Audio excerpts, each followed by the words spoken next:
Hi friends, welcome to my channel. ಇವತ್ತಿನ ವಿಡಿಯೋದಲ್ಲಿ ನಮ್ಮ 20ನೇ ವರ್ಷದ ಮದುವೆ ವಾರ್ಷಿಕೋತ್ಸವದ ವಿಡಿಯೋನ ನಿಮ್ಮ ಜೊತೆ ಶೇರ್ ಮಾಡ್ಕೊಳ್ತಾ ಇದ್ದೀನಿ. ಚಿಕ್ಕದಾಗಿ ಮನೆಯಲ್ಲಿಯೇ ಸೆಲೆಬ್ರೇಟ್ ಮಾಡಿದ್ವಿ ನಾವು. ಹಾಗೆ ಹೇಗೆ ಸೆಲೆಬ್ರೇಟ್ ಮಾಡಿದ್ವಿ, ಹಾಗೆ ಹೊರಗಡೆ ಯಾಕೆ ಹೋಗಲಿಲ್ಲ, ಮನೆಯಲ್ಲೇ ಯಾಕೆ ಮಾಡಿದ್ವಿ, ಅಡುಗೆ ಎಲ್ಲ ಏನು ಮಾಡಿದ್ವಿ, ಯಾರೆಲ್ಲ ಬಂದಿದ್ರು ಅಂತ ಅಂದ್ಬಿಟ್ಟು ಈ ವಿಡಿಯೋದಲ್ಲಿ ತೋರಿಸ್ತಾ ಇದ್ದೀನಿ. ಈ ವಿಡಿಯೋ ನೋಡೋದ್ರಿಂದ ನಿಮಗೇನು ಲಾಭ ಅಂತ ನೀವು ಅಂದ್ಕೊಳ್ಬಹುದು. ಆದರೆ ವಿಡಿಯೋನ ಪೂರ್ತಿಯಾಗಿ ನೋಡಿ, ಲಾಸ್ಟಲ್ಲಿ ನೀವೇ ಇದರಿಂದ ನಿಮಗೆ ಒಳ್ಳೆಯ ಮಾಹಿತಿ ಸಿಕ್ಕಿದೆ ಅಥವಾ ಏನಾದರೂ ಒಂದು ಒಳ್ಳೆಯದನ್ನೇ ಇದರಲ್ಲಿ ಸಿಕ್ಕಿದೆ ಅಂತ ಅನಿಸೋದಾದರೆ ಕಮೆಂಟ್ ಮೂಲಕ ತಿಳಿಸ್ಬಹುದು. ಹಾಗಾದರೆ ವಿಡಿಯೋನ ಸ್ಟಾರ್ಟ್ ಮಾಡೋಣ. ಆಲ್ರೆಡಿ ವಿಡಿಯೋನ ಸ್ಟಾರ್ಟ್ ಮಾಡಿದ್ದೀನಿ ನಾನು. ಇಲ್ಲಿ ಈಗ ತಾನೇ ನಮ್ಮ ಪೇರೆಂಟ್ಸ್ ಬಂದಿದ್ದಾರೆ. ಇಲ್ಲಿ ನಮ್ಮ ತಂದೆಯವರು ಬಂದ್ಬಿಟ್ರು ಮೇಲ್ಗಡೆ. ಇಲ್ಲಿ ನೋಡ್ತಾ ಇದ್ದೀರಾ, ಈ ವಯಸ್ಸಿನಲ್ಲಿ ಎಲ್ರಿಗೂ ಕೂಡ ಕಾಲು ನೋವು ತುಂಬಾನೇ ಸಹಜವಾಗಿ ಬರುವಂಥದ್ದು. ಹಾಗಾಗಿ ಇಲ್ಲಿ ನೋಡಿ, ಮೇಲ್ಗಡೆ ಏರಿ ಬರೋದಕ್ಕೆ ಪ್ರಾಬ್ಲಮ್ ಆಗುತ್ತೆ. ಹಾಗಾಗಿ ಸ್ಲೋ ಆಗಿ ಬರ್ತಾ ಇದ್ದಾರೆ ನಮ್ಮಮ್ಮ. ಕಾಲು ನೋವು ಆಗ್ತಾ ಇದೆ ಅಂತ ಅಂದ್ಬಿಟ್ಟು ನಿಂತ್ಕೊಂಡು ಬರ್ತಾ ಇದ್ರು. ನಾನು ಒಂದು ದಿವಸ ಮೊದಲೇ ಎಲ್ಲರೂ ಬನ್ನಿ ಅಂತ ಹೇಳಿದ್ದೆ, ಆದರೆ ಇಲ್ಲ, ಅವತ್ತಿನ ದಿವಸನೇ ಬರ್ತೀವಿ ಅಂತ ಅಂದ್ಬಿಟ್ಟು ಅವತ್ತಿನ ದಿನನೇ ಬಂದರು. ಇವಾಗ ನಮ್ಮ ಅಕ್ಕನ ಅತ್ತೆ ಬರ್ತಾ ಇದ್ದಾರೆ. ಇವರಿಗೂ ಕೂಡ ಈ ವಯಸ್ಸಿನಲ್ಲಿ ನೋಡಿ ಕಾಲು ನೋವು, ಹಾಗೆ ಮೇಲ್ಗಡೆ ಏರಿ ಬರೋದಕ್ಕೆ ಸ್ವಲ್ಪ ಇದಾಗುತ್ತೆ ಅಂತ ಅಂದ್ಬಿಟ್ಟು ಇವರು ಕೂಡ ನಿಂತ್ಕೊಂಡು ಬರ್ತಾ ಇದ್ದಾರೆ. ಇಲ್ಲಿ ನಿಂಬೆಹಣ್ಣು ಅಂದರೆ ನಮ್ಮ ಅಕ್ಕನ ಮೊನ್ನೆ ತಾನೇ ನಾನು ಫಾರ್ಮ್ ಹೌಸನ್ನು ನಿಮ್ಮ ಜೊತೆ ಶೇರ್ ಮಾಡ್ಕೊಂಡಿದ್ದೀನಿ. ಆ ವಿಡಿಯೋ ಇನ್ನೂ ನೋಡಿಲ್ಲ ಅಂದರೆ ನೋಡ್ಬೋದು. ಅಲ್ಲಿ ನಿಂಬೆಹಣ್ಣಿನ ಗಿಡಗಳಿರೋದ್ರಿಂದ ನಿಂಬೆಹಣ್ಣನ್ನು ತಗೊಂಡು ಬಂದಿದ್ರು. ಇವಾಗ ಎಲ್ಲರೂ ಕೂಡ ಅಂದರೆ ಬೆಳಗ್ಗೆನೆ ಬೇಗ ಬಂದಿದ್ದಾರೆ. ಬಂದಾದಮೇಲೆ ಇವಾಗ ಬ್ರೇಕ್ಫಾಸ್ಟ್ ಕೂಡ ಇಲ್ಲೇ ಮಾಡಬೇಕು, ಹಾಗೆ ಮಧ್ಯಾಹ್ನದ ಊಟ ಕೂಡ ಇಲ್ಲೇ ಮಾಡಬೇಕು. ಹಾಗಾಗಿ ನಾನು ಒಂದು ದಿವಸ ಮೊದಲೇ ಬನ್ನಿ ಅಂತ ಹೇಳಿದೆ ಅಲ್ವಾ, ಹಾಗಾಗಿ ಯಾರಿಗೂ ಕೂಡ ಬರೋದಕ್ಕಾಗಿರಲಿಲ್ಲ. ಹಾಗಾಗಿ ಬೆಳಗ್ಗೆ ಬೇಗನೆ ಬಂದರು. ಏನಾದರೂ ನಮ್ಮ ಮನೆಯಲ್ಲಿ ಸೆಲೆಬ್ರೇಟ್ ಮಾಡಿದಾಗ ನಾನೊಬ್ಬಳಿಗೆ ಎಲ್ಲ ಕೆಲಸ ಕೂಡ ಹಚ್ಚೋದಿಲ್ಲ, ಎಲ್ಲರೂ ಕೂಡ ಸೇರಿಕೊಂಡು ಮಾಡ್ತಾರೆ ನಮ್ಮ ಅಕ್ಕ ತಂಗಿಯರು. ನಾನು ಲಾಸ್ಟ್, ನನಗೆ ಎಲ್ಲರೂ ಕೂಡ ಅಕ್ಕನೇ, ತಂಗಿ ಇಲ್ಲ. ಇಲ್ಲಿ ನೋಡ್ತಾ ಇದ್ದೀರಾ, ಬಂದ ತಕ್ಷಣ ಎಲ್ಲ ಕೆಲಸ ಬೇಗನೆ ಸ್ಟಾರ್ಟ್ ಮಾಡ್ಕೊಂಡಿದ್ದಾರೆ. ಒಬ್ಬೊಬ್ಬರು ಒಂದೊಂದು ಕೆಲಸಗಳನ್ನು ಮಾಡ್ತಾ ಇದ್ದಾರೆ. ನಮ್ಮ ಅಕ್ಕ, ನಮ್ಮ ಅಕ್ಕನ ಮಗಳು, ನಮ್ಮ ತಾಯಿ. ಇಲ್ಲಿ ನಮ್ಮ ಇನ್ನೊಬ್ಬರು ಅಕ್ಕ ಒಂದು ಕಡೆ ಅಂದರೆ ಒಬ್ಬರು ಗ್ಯಾಸಿನ ಕಡೆ ಎಲ್ಲ ಅಡುಗೆಗಳನ್ನು ಈ ಥರ ಒಗ್ಗರಣೆ ಕೊಡೋದು, ಬೇಯಿಸ್ಕೊಳ್ಳೋದು ಇದೆಲ್ಲ ಮಾಡ್ತಾಯಿದ್ರು. ಇಲ್ಲಿ ಒಂದು ಕಡೆ ಎಲ್ಲರೂ ಕಟ್ ಮಾಡಿ ಕೊಡೋದು, ಎಲ್ಲ ಹೊಂದಿಸ್ಕೊಡೋದು ಒಂದು ಕಡೆ ಮಾಡ್ತಾಯಿದ್ರು. ಯಾವಾಗಲೂ ಕೂಡ ಇದೇ ಥರ ನಾವು ಎಲ್ಲ ಕೆಲಸಗಳನ್ನು ಶೇರ್ ಮಾಡಿಕೊಂಡು ಮಾಡ್ತೀವಿ. ಇವಾಗ ಬೆಳಗ್ಗೆ ಬ್ರೇಕ್ಫಾಸ್ಟ್ಗೆ ದೋಸೆ ಮತ್ತು ಆಲೂಗಡ್ಡೆಯ ಪಲ್ಯ ಚಟ್ನಿಯನ್ನು ಮಾಡ್ತಾಯಿದ್ದೀವಿ. ಈ ವಿಷಯದಲ್ಲಂತೂ ನಾನು ಸ್ವಲ್ಪ ಹೆಚ್ಚು ಲಕ್ಕಿ ಅಂತಲೇ ಹೇಳ್ಬೋದು. ಎಲ್ಲ ಅಡುಗೆ ಕೆಲಸಗಳೆಲ್ಲ ಅವರೇ ನೋಡ್ಕೊಳ್ತಾರೆ ನಮ್ಮ ಅಕ್ಕಂದಿರು. ಇವಾಗ ನೋಡಿ, ಗೋಬಿ ಮಂಚೂರಿ ಕೂಡ ಮಾಡಬೇಕು ಮಧ್ಯಾಹ್ನ ಊಟದಕ್ಕೆ ಅಂತ ಅಂದ್ಬಿಟ್ಟು ಅಂದ್ಕೊಂಡಿದ್ವಿ. ಹಾಗಾಗಿ ಇಲ್ಲಿ ನೀರು ಸ್ವಲ್ಪ ಬಿಸಿ ಮಾಡಿ ಅದಕ್ಕೆ ಉಪ್ಪು ಮತ್ತು ಅರಿಶಿಣ ಹಾಕಿ ಅದರಲ್ಲಿ ಇಲ್ಲಿ ನಾವು ಗೋಬಿಯನ್ನು ಹಾಕಿ ಇಟ್ಕೊಳ್ತಾ ಇದ್ದೀವಿ. ಹೂಕೋಸು ಮೊದಲೇ ಕ್ಲೀನ್ ಮಾಡ್ಕೊಂಡಿದ್ದೆ ನಾನು ರಾತ್ರಿನೇ. ಹಾಗಾಗಿ ಅದನ್ನು ಇವಾಗ ಕಟ್ ಮಾಡಿಕೊಂಡು ಬಿಸಿ ನೀರಿಗೆ ಹಾಕಿ ಮತ್ತೆ ಅದನ್ನು ಒಂದು ಜಾಲರಿಯಲ್ಲಿ ತೆಗೆದು ಇಟ್ಕೊಂಡಿರ್ತೀವಿ. ಅಂದರೆ ಬೇಗನೆ ನಾವು ಗೋಬಿ ಮಂಚೂರಿಯನ್ನು ಫ್ರೈ ಮಾಡ್ಕೊಳ್ಬಹುದು. ಇವಾಗ ಚಟ್ನಿಗೆ ಒಗ್ಗರಣೆಯನ್ನು ಕೊಡ್ತಾ ಇದ್ದಾರೆ. ಪ್ರತಿ ವರ್ಷ ಕೂಡ ನಾವು ಮನೆಯಲ್ಲಿಯೇ ಸೆಲೆಬ್ರೇಟ್ ಮಾಡ್ಕೊಳ್ತೀವಿ. ಎಲ್ಲರ ಬರ್ತ್ಡೇ ಆಗಲಿ ಅಥವಾ ಈ ಥರ ಆ್ಯನಿವರ್ಸರಿ ಆಗಲಿ, ಎಲ್ಲರೂ ಕೂಡ ಒಂದೇ ಊರಲ್ಲಿ ಇರೋದ್ರಿಂದ ಈ ಥರ ನಮಗೆ ಅನುಕೂಲ ಆಗುತ್ತೆ. ಇಲ್ಲ ಅಂತಂದರೆ ಒಬ್ಬೊಬ್ಬರೇ ಒಂದೊಂದೇ ಫ್ಯಾಮಿಲಿ ಇದ್ದಾಗ ಏನು ಕೂಡ ಮಾಡೋದಕ್ಕಾಗ್ತಿರ್ಲಿಲ್ಲ. ಮನೆಯಲ್ಲಿ ಸುಮ್ಮನೆ ದೇವಸ್ಥಾನಕ್ಕೆ ಹೋಗಿ ಬಂದು ಇಬ್ಬರೇ ಅಥವಾ ಹೊರಗಡೆ ಹೋಗಿ ಬರಬೇಕಾಗ್ತಾ ಇತ್ತು. ಇವಾಗ ಎಲ್ಲ ಫ್ಯಾಮಿಲಿ ಒಂದೇ ಕಡೆ ಇರೋದ್ರಿಂದ ಎಲ್ಲರೂ ಕೂಡ ಒಂದೇ ಕಡೆ ಸೇರ್ಕೊಳ್ತೀವಿ ಅಷ್ಟೇ. ಹಾಗೆ ಎಲ್ಲರೂ ಕೂಡ ಭೇಟಿ ಆಗುವ ಒಂದು ಚಾನ್ಸ್ ಕೂಡ ನಾವು ಮಿಸ್ ಮಾಡೋದಕ್ಕೆ ಇಷ್ಟಪಡೋದಿಲ್ಲ. ಹಾಗೆ ಇವಾಗ ನಡೆಯುವ ದುರಂತಗಳಿಂದ ನಾವು ಕಲಿಯೋದಿಷ್ಟೇ. ನಾವು ಅಂದರೆ ಇವಾಗಿರುವ ಕ್ಷಣ ಮಾತ್ರ ನಮ್ಮದು. ಹಾಗಾಗಿ ಖುಷಿಯಿಂದ ಇರೋದು ಒಳ್ಳೆಯದು ಅಂತ ಹೇಳೋದಕ್ಕೆ ಇಷ್ಟಪಡ್ತೀನಿ. ಇವಾಗ ಎಲ್ಲರೂ ಕೂಡ ಮೊದಲು ಬ್ರೇಕ್ಫಾಸ್ಟ್ ಮಾಡ್ತಾ ಇದ್ದೀವಿ.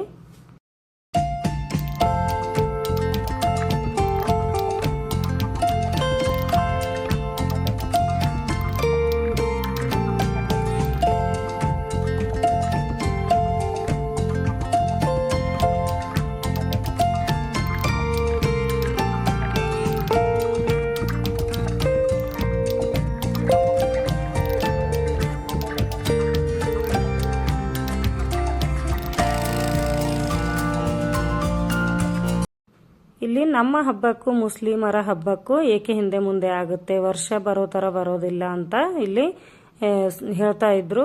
ಯಾಕೆ ಅಂತಂದರೆ ನಾವು ಧೋಂಡೆ ಇರೋದನ್ನು ಮಾಡ್ತೀವಿ ಅಲ್ವಾ, ಅವರು ಮಾಡೋದಿಲ್ಲ, ಹಾಗಾಗಿ ಹಿಂದೆ ಮುಂದೆ ಆಗುತ್ತೆ ಅಂತ ಇಲ್ಲಿ ನಮ್ಮ ಅಕ್ಕ ಅವರಿಗೆ ತಿಳಿಸಿ ಹೇಳ್ತಾ ಇದ್ಳು. ಹಾಗೆ ಹಿರಿಯರಿಂದ ನಾವೆಷ್ಟು ಕಲಿಯೋದಿರುತ್ತೆ ಅಲ್ವಾ, ನಮ್ಮಿಂದ ಕೂಡ ಅವರು ಕಲಿಯೋದು ಇದ್ದೇ ಇರುತ್ತೆ. ಒಂದಲ್ಲ ಒಂದು ವಿಷಯದಲ್ಲಿ ಅವರಿಗೆ ಹೆಚ್ಚು ಮಾಹಿತಿ ಇದ್ದರೆ ಒಂದಲ್ಲ ಒಂದು ವಿಷಯದಲ್ಲಿ ಅವ್ರಿಗಿಂತ ಹೆಚ್ಚು ನಮಗೆ ಮಾಹಿತಿ ಇರುತ್ತೆ. ಹಾಗಾಗಿ ಒಂದೊಂದು ವಿಷಯದಲ್ಲಿ ಅವರಿಂದ ನಾವು ಕಲಿಯೋದಿದ್ರೆ ನಮ್ಮಿಂದ ಕೂಡ ಅವರು ಕಲಿಯೋದು ಇರುತ್ತೆ ಅಂತ ಹೇಳಬಹುದು. ಇವಾಗ ವಯಸ್ಸಾದ್ಮೇಲೆ ಏನು ಕೆಲಸ ಮಾಡೋದಿಲ್ಲ, ಆದರೂ ಕೂಡ ಕೈಕಾಲು ನೋವು ಬರುತ್ತೆ. ಯಾಕೆ ಅಂತಂದರೆ ಅವಾಗೆಲ್ಲ ಕೆಲಸ ಮಾಡಿರ್ತಾರೆ ಅಲ್ವಾ, ಹಾಗಾಗಿ ಇವಾಗ ಆಗುತ್ತೆ ಅಂತ ಇಬ್ಬರು ಬೀಗರು ಮಾತನಾಡ್ತಾ ಕೂತ್ಕೊಂಡಿದ್ರು. ಇವಾಗ ಪೂಜಾ ನೋಡಿ ನಮ್ಮ ಅಕ್ಕನ ಮಗಳು ಇವಳನ್ನ ಕಾಲ್ ಮಾಡಿ ರೆಡಿ ಆಗೋ ಅಂತ ಹೇಳಿದಾಗ ಏನಾಯ್ತು ಅಂತ ನೀವೇ ಕೇಳಿಸ್ಕೊಳ್ಳಿ.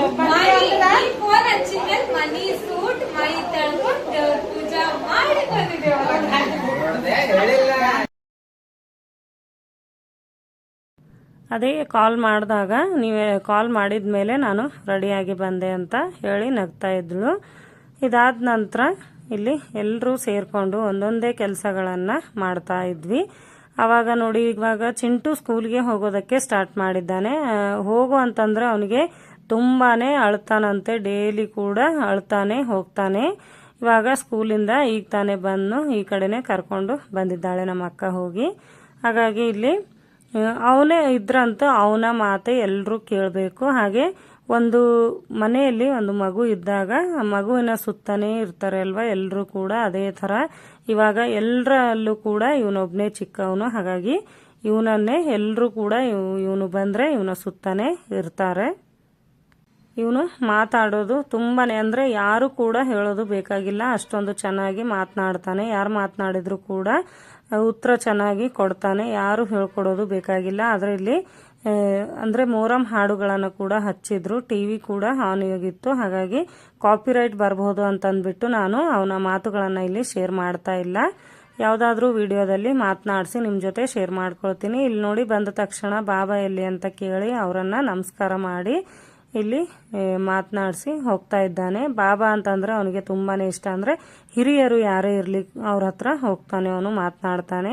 ಯಾಕೆ ಅಂತಂದರೆ ಅವ್ರ ಮನೆಯಲ್ಲಿ ಅವ್ರ ಅಜ್ಜಿ ಇದ್ದಾರೆ ಅಲ್ವಾ, ಹಾಗಾಗಿ ಅವ್ರ ಥರನೇ ಎಲ್ರಿಗೂ ಕೂಡ ಹಿರಿಯರನ್ನು ಅವರು ತುಂಬಾ ಇಷ್ಟಪಡ್ತಾನೆ. ಅದಾದ ನಂತರ ಅವನಿಗೆ ಪಪಾಯ ಅಂದರೆ ತುಂಬಾ ಇಷ್ಟ.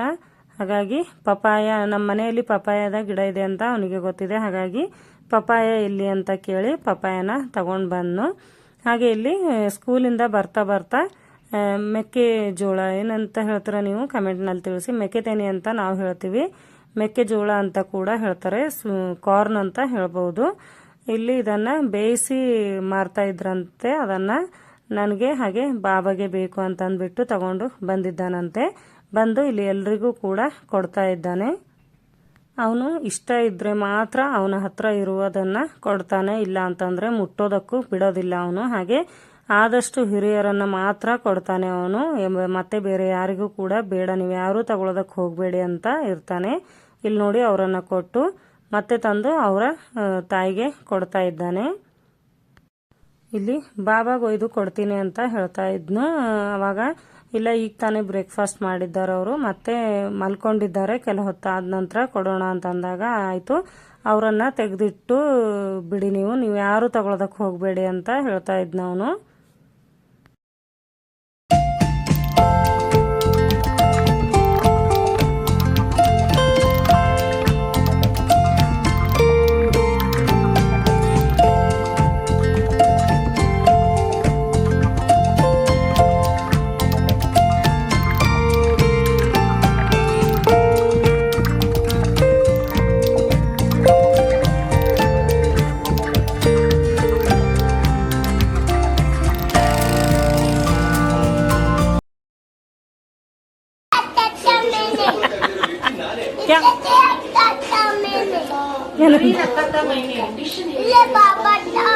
कितना का है बाबा का हमको तो नहीं पता.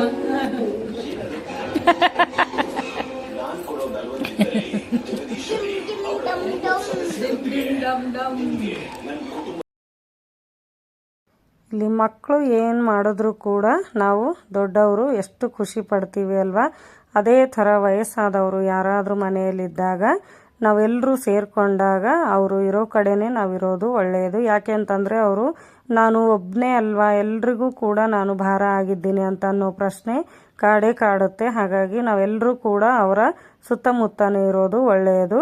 ಇಲ್ಲಿ ನೋಡ್ತಾ ಇದ್ದೀರಾ, ಅವನು ಇಲ್ಲಿ ಏನು ತಗೊಂಡು ಬಂದರೂ ಕೂಡ ಇಲ್ಲಿ ನೋಡಿ ಬಾಬಾ ಬಾಬಾ ಅಂತ ಅಂದ್ಬಿಟ್ಟು ಅವ್ರ ಜೊತೆ ಎಲ್ಲ ಕೂಡ ಶೇರ್ ಮಾಡಿ ತಗೊಳ್ತಾ ಇದ್ನು. ಇವರು ಈಗ ತಾನೇ ಬಂದರು, ನಮ್ಮ ಹಿರಿಯ ಭಾವ ಇವರೇ ಫ್ರೂಟಿಯನ್ನು ತಗೊಂಡು ಬಂದಿದ್ದರು. ಅದನ್ನು ಕೂಡ ಬಾಬಾ ಕೊಡಿ ಅಂತ ಅಂದ್ಬಿಟ್ಟು ತಗೊಂಡು ಬಂದು ಕೊಟ್ಟನು. ಹಾಗೆ ಅವರನ್ನು ಈ ಕಡೆ ಬಂದು ಇಲ್ಲಿಯೇ ಮಲ್ಕೊಳ್ಳಿ ಅಂತ ಮಲಗಿಸ್ತಾ ಇದ್ದಾನೆ, ನೋಡ್ಬೋದು ನೀವು. ಈ ಥರ ನಾವು ಹಿರಿಯರನ್ನು ಪ್ರೀತಿ ಕೊಡೋದ್ರಿಂದ ಅವರಿಗೆ ಪದೇ ಪದೇ ನಾನು ಭಾರ ಅಂತ ಅನಿಸೋದು ಕಡಿಮೆ ಆಗುತ್ತೆ.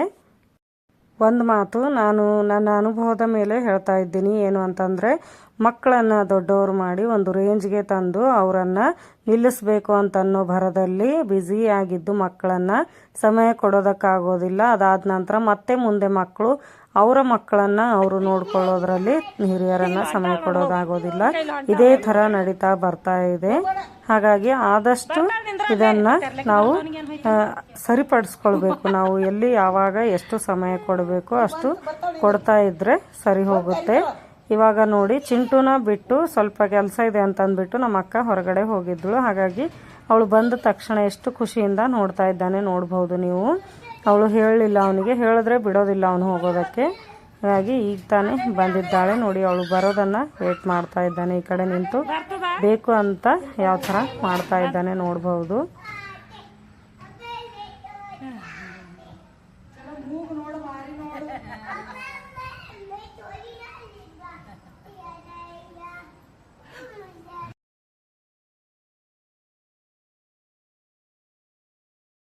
बोलो अभी चाय पी रहे इधर देखो चिंटू, पीछे मुड़ के देखो। अबे पीछे चाय। अब मुझे कहीं दिखाई नहीं देला। जय माता दी, जय माता दी, जय माता दी। अबे पीछे चाय। अबे ना कुंती ಪೂಜಾನ ಮಕ್ಕಳು ಇವರು, ಒಂದು ಗಂಡು ಒಂದು ಹೆಣ್ಣು, ಪ್ರತೀಕ್ ಮತ್ತು ಆದ್ಯ. ಈಗ ತಾನೇ ಅವರು ಸ್ಕೂಲಿಂದ ಬಂದರು ನೋಡಿ. ಏನಾದರೂ ಫಂಕ್ಷನ್ ಬಂದಾಗ ಸಂಡೇ ಇದ್ದರೆ ತುಂಬ ಅನುಕೂಲ ಆಗುತ್ತೆ. ಇಲ್ಲ ಅಂತಂದರೆ ಈ ಥರ ಮಕ್ಕಳನ್ನು ಮತ್ತೆ ಹೋಗಿ ತರೋದು ಈ ಥರ ಎಲ್ಲ ಆಗ್ತಾ ಇರುತ್ತೆ. ಆದರೆ ಏನೂ ಮಾಡೋದಕ್ಕಾಗೋದಿಲ್ಲ. ಈ ಸೆಲೆಬ್ರೇಷನನ್ನು ಮುಂದೆ ಹಾಕೋದಕ್ಕೂ ಆಗೋದಿಲ್ಲ. ಹಾಗಾಗಿ ಮತ್ತೆ ಮಕ್ಕಳನ್ನು ಕರ್ಕೊಂಡು ಬಂದಿದ್ದಾನೆ ಇವನು, ನಮ್ಮ ಅಕ್ಕನ ಮಗ. ಅವರನ್ನು ಕರ್ಕೊಂಡು ಬಂದು ಅದಾದ ನಂತರ ಇವಾಗ ಇಲ್ಲಿ ನಾನು ಒಂದು ದಿವಸ ರಾತ್ರಿನೇ ಕಡ್ಲಿ ಹಾಗೆ ಬಟಾಣಿಯನ್ನು ನೆನೆ ಹಾಕಿದ್ದೆ. ಅದು ಇವಾಗ ಕುಕ್ಕರಲ್ಲಿ ಬೇಯಿಸ್ಕೊಂಡು ಇಟ್ಕೊಂಡಿದ್ದೀನಿ. ಹಾಗೆ ಇಲ್ಲಿ ಗೋಬಿ ಮಂಚೂರಿ ಮಾಡೋದಕ್ಕೆ ಎಲ್ಲ ತಯಾರಿಯನ್ನು ಮಾಡ್ಕೊಳ್ತಾ ಇದ್ದಾರೆ. ಫುಲ್ ಕಂಟಿನ್ಯೂ ಆಗಿ ಏನು ರೆಸಿಪಿ ನಾನು ಶೂಟ್ ಮಾಡಿಲ್ಲ, ಯಾಕಂದರೆ ತುಂಬ ದೊಡ್ಡ ವಿಡಿಯೋ ಆಗುತ್ತೆ ಅಂತ ಅಂದ್ಬಿಟ್ಟು. ಇವೆಲ್ಲ ರೆಸಿಪಿಗಳು ನಿಮಗೆ ಬೇಕು ಅಂತ ಅಂದರೆ ನಾವು ಸಿಂಪಲ್ಲಾಗಿ, ಅಂದರೆ ಯಾವುದು ಕೂಡ ರೂಲ್ಸನ್ನು ಫಾಲೋ ಮಾಡಿಲ್ಲ ನಾವು. ರೆಸ್ಟೋರೆಂಟ್ ಸ್ಟೈಲು ಅಥವಾ ಈ ಥರನೇ ಮಾಡಬೇಕು ಅಂತ ನಾವು ಯಾವಾಗಲೂ ಕೂಡ ಆ ಥರ ಅಡುಗೆ ಯಾವುದು ಮಾಡೋದಿಲ್ಲ. ಒಂದೊಂದು ಅಡುಗೆಯಲ್ಲಿ ಮಾಡ್ತೀವಿ ಅಷ್ಟೇ. ಇಲ್ಲ ಅಂತಂದರೆ ನಮಗೆ ಯಾವ ಥರ ಇಷ್ಟ ಆಗುತ್ತೋ ಆ ಥರ ನಾವು ಮಾಡ್ಕೊಳ್ತೀವಿ. ಹಾಗಾಗಿ ಇಲ್ಲಿ ಹಿಟ್ಟಿನಲ್ಲಿಯೇ ಎಲ್ಲನ ಹಾಕಿ ಕಲಿಸ್ಕೊಂಡು ಇವಾಗ ಗೋಬಿ ಮಂಚೂರಿಯನ್ನು ರೆಡಿ ಮಾಡ್ಕೊಳ್ತಾ ಇದ್ದೀವಿ. ಅದಾದ ನಂತರ ನಾವು ಅದನ್ನು ಒಗ್ಗರಣೆ ಕೂಡ ಮಾಡ್ತಾ ಇಲ್ಲ. ಸಾಸ್ಗಳೆಲ್ಲ ಹಾಕಿದ್ರೆ ಇಲ್ಲಿ ಹೆಚ್ಚು ಹಿರಿಯರು ಇರೋದ್ರಿಂದ ಅವರು ಇಷ್ಟಪಡೋದಿಲ್ಲ. ಹಾಗಾಗಿ ಹಾಗೆ ಇಟ್ಟು ಅದನ್ನು ಸಾಸ್ ಜೊತೆಗೆ ಕೊಡ್ತಾ ಇದ್ದೀವಿ. ಇಲ್ಲಿ ಫ್ರೈ ಮಾಡ್ಕೊಳ್ತಾ ಇದ್ದಾರೆ, ನೋಡ್ಬೋದು. ಗೋಬಿ ಮಂಚೂರಿ ಅಂತೂ ತುಂಬಾ ಟೇಸ್ಟಿಯಾಗಿತ್ತು. ಎಲ್ಲರೂ ಕೂಡ ಇಷ್ಟಪಟ್ಟು ತಿಂದಿದ್ದಾರೆ. ವಿಡಿಯೋ ನಿಮಗೆ ಇಷ್ಟ ಆಗ್ತಾ ಇದೆ ಅಂತ ಅಂದ್ಕೊಳ್ತೀನಿ. ಇಷ್ಟ ಆದರೆ ಲೈಕ್ ಮಾಡಿ, ಶೇರ್ ಮಾಡಿ. ಹಾಗೆ ನನ್ನ ಚಾನಲನ್ನು ಹಿಂದೆ ನೋಡ್ತಾ ಇದ್ದರೆ ಸಬ್ಸ್ಕ್ರೈಬ್ ಮಾಡಿಕೊಂಡು ನೋಡಿ. ಇಲ್ಲಿ ನೋಡ್ಬೋದು ನೀವು, ನಾನು ಪದೇ ಪದೇ ವಿಡಿಯೋ ಮಾಡೋದ್ರಿಂದ ವಿಡಿಯೋದಲ್ಲಿ ನಾನು ಕಾಣಿಸ್ಕೊಳ್ಳೋದಿಲ್ಲ. ನಾನು ಸ್ವಲ್ಪ ಕೆಲಸಗಳನ್ನು ಮಾಡ್ತೀನಿ, ಎಷ್ಟು ಕೂಡ ನಾನು ಮಾಡೋದಿಲ್ಲ ಅಂತ ಅಲ್ಲ. ಆದರೆ ಯಾವಾಗಲೂ ವಿಡಿಯೋ ಮಾಡೋದಕ್ಕೆ ನಾನೇ ಮಾಡೋದ್ರಿಂದ ವಿಡಿಯೋದಲ್ಲಿ ನಾನು ಕಾಣಿಸ್ಕೊಳ್ಳೋದಿಲ್ಲ ಅಷ್ಟೇ. ಮಧ್ಯಾಹ್ನ ಊಟಕ್ಕೆ ಅಂದರೆ ಬೆಳಗ್ಗೆ ಬ್ರೇಕ್ಫಾಸ್ಟ್ ಲೇಟ್ ಆಗಿತ್ತು ಅಲ್ವಾ, ಹಾಗಾಗಿ ಯಾರು ಕೂಡ ಮಧ್ಯಾಹ್ನದ ಊಟ ಬೇಡ ಅಂತಂದ್ಬಿಟ್ಟು ಊಟ ಮಾಡಿರಲಿಲ್ಲ. ಯಾರು ಬೇಕೋ ಅವರು ಮತ್ತೆ ದೋಸೆಯನ್ನೇ ಬಿಸಿ ಬಿಸಿಯಾಗಿ ಮಾಡಿಕೊಂಡು ತಗೊಂಡಿದ್ರು. ಹಾಗಾಗಿ ಇವಾಗ ಸಂಜೆ ಹೊತ್ತಿನಲ್ಲಿಯೇ ಗೋಬಿ ಮಂಚೂರಿಯನ್ನ ಮಾಡಿದ್ದೀವಿ. ಇನ್ನು ನಮ್ಮ ತಾಯಿಯವರು ಬೇಡ ನನಗಿನ್ನು ಅಂತ ಅಂದ್ಬಿಟ್ಟು ಅವ್ರು ತಗೊಳ್ಳಿಲ್ಲ. ಇದಾದ ನಂತರ ಇಲ್ಲಿ ಒಬ್ಬೊಬ್ಬರಿಗೆ ಗೋಬಿ ಮಂಚೂರಿಯನ್ನ ಮಾಡಿ ಕೊಡ್ತಾ ಇದ್ದೀವಿ. ಹಾಗೆ ನಾವು ಯಾರನ್ನ ಕೂಡ ಹೊರಗಿನವರನ್ನು ಒಬ್ಬರನ್ನು ಕೂಡ ಇನ್ವೈಟ್ ಮಾಡಿರಲಿಲ್ಲ. ಹಾಗಾಗಿ ಯಾವುದೇ ಟೆನ್ಷನ್ ಇರಲಿಲ್ಲ, ಅವ್ರು ಬರ್ತಾರೆ ಇವ್ರು ಬರ್ತಾರೆ ಅಂತ ಅಂದ್ಬಿಟ್ಟು. ಹಾಗಾಗಿ ಯಾರಿಗೇನು ಬೇಕೋ ಅದನ್ನು ಮಾಡಿಕೊಂಡು ತುಂಬಾ ಎಂಜಾಯ್ ಮಾಡಿದ್ದೀನಿ ಇವತ್ತಿನ ದಿನ. ಎಲ್ಲರೂ ಕೂಡ ತುಂಬ ಎಂಜಾಯ್ ಮಾಡಿದ್ದೀವಿ ಅಂತ ಹೇಳ್ಬೋದು. ನನಗೆ ಅಂದರೆ ಹೊರಗಡೆ ಯಾಕೆ ಹೋಗಿಲ್ಲ ಅಂತಂದರೆ ನಮ್ಮ ತಾಯಿ ತಂದೆಯನ್ನು ಮನೆಗೆ ಕರೆಸೋದು ತುಂಬಾ ಇಂಪಾರ್ಟೆಂಟ್ ಆಗಿತ್ತು. ಹಾಗಾಗಿ ಅವರನ್ನು ಹೊರಗಡೆ ಕರ್ಕೊಂಡೊಯ್ಯೋದು ಸರಿಯಲ್ಲ, ಅವರು ಬರುವ ಸ್ಟೇಜ್ನಲ್ಲಿಲ್ಲ ಇವಾಗ ಅಂತ ಅಂದ್ಬಿಟ್ಟು ಅವರಿಗೆ ಅಂದರೆ ತುಂಬಾ ಪ್ರಾಬ್ಲಮ್ ಆಗುತ್ತೆ. 1 ಗಂಟೆ 2 ಗಂಟೆ ಹೋದರೆ ಹೊರಗಡೆ ಕೂತ್ಕೊಂಡು ಬಂದಮೇಲೆ ಮನೆಗೆ ಬಂದಮೇಲೆ ತುಂಬ ಪ್ರಾಬ್ಲಮ್ ಆಗುತ್ತೆ. ಹಾಗಾಗಿ ಅವರನ್ನು ಹೆಚ್ಚು ತ್ರಾಸು ಮಾಡೋದು ಬೇಡ ಅಂತ ಅಂದ್ಬಿಟ್ಟು ಮನೆಗೆ ಕರೆಸಿದ್ದೆ ನಾನು.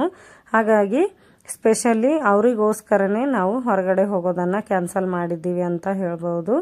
ಅಂದರೆ ಆದಷ್ಟು ಅವರ ಜೊತೆಗೇನೆ ನಾವು ಟೈಮ್ ಸ್ಪೆಂಡ್ ಮಾಡೋದು ಒಳ್ಳೆಯದು ಅಂತ ಅಂದ್ಬಿಟ್ಟು ಮನೆಯಲ್ಲಿಯೇ ಸೆಲೆಬ್ರೇಟ್ ಮಾಡಿದ್ವಿ. ವಿಡಿಯೋ ತುಂಬ ಲಾಂಗ್ ಆಗುತ್ತೆ ಅಂತ ಅಂದ್ಬಿಟ್ಟು 2 ಪಾರ್ಟ್ಗಳಲ್ಲಿ ಮಾಡಿದ್ದೀನಿ. ಇದು ಫಸ್ಟ್ ಪಾರ್ಟ್ ಇವಾಗ ಮುಗಿಸ್ತೀನಿ, ಮತ್ತು ನೆಕ್ಸ್ಟ್ ಪಾರ್ಟಲ್ಲಿ ನಿಮಗೆ ಸಿಗ್ತೀನಿ ನಾನು. ಆ ಪಾರ್ಟಲ್ಲಿ ನೀವು ಕೇಕ್ ಕಟ್ ಮಾಡೋದು, ಯಾವ ಅಡುಗೆ ಎಲ್ಲ ಮಾಡಿದ್ವಿ, ಯಾವ ಥರ ಸೆಲೆಬ್ರೇಟ್ ಮಾಡಿದ್ವಿ ಅಂತ ನೋಡ್ಬೋದು.